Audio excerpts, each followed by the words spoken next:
Hi namaste welcome back to Sri Mayuri hub channel. కళలు 64. వాటిల్లో లలిత కళకు అత్యంత ప్రాముఖ్యత ఉంది. లలిత కళలు అంటే కవిత్వం, సంగీతం, చిత్రలేఖనం, శిల్పం, నాట్యం. వీటిల్లో నాట్యానికి సమాహార కళ అని పేరు.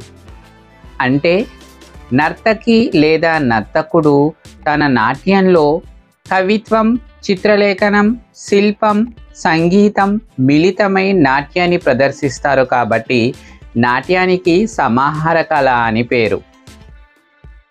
అటువంటి శాస్త్రీయ నృత్యాలను శ్వాసగా ధ్యాసగా చేసుకుని నాట్యంలో ఎన్నో పరిశోధనలు చేసిన వారు కొందరైతే అంతరించిపోయిన కొన్ని నాట్య రీతులను పునఃసృష్టి చేసి భావితరాల వారికి అందించిన మహనీయులు మరికొందరు.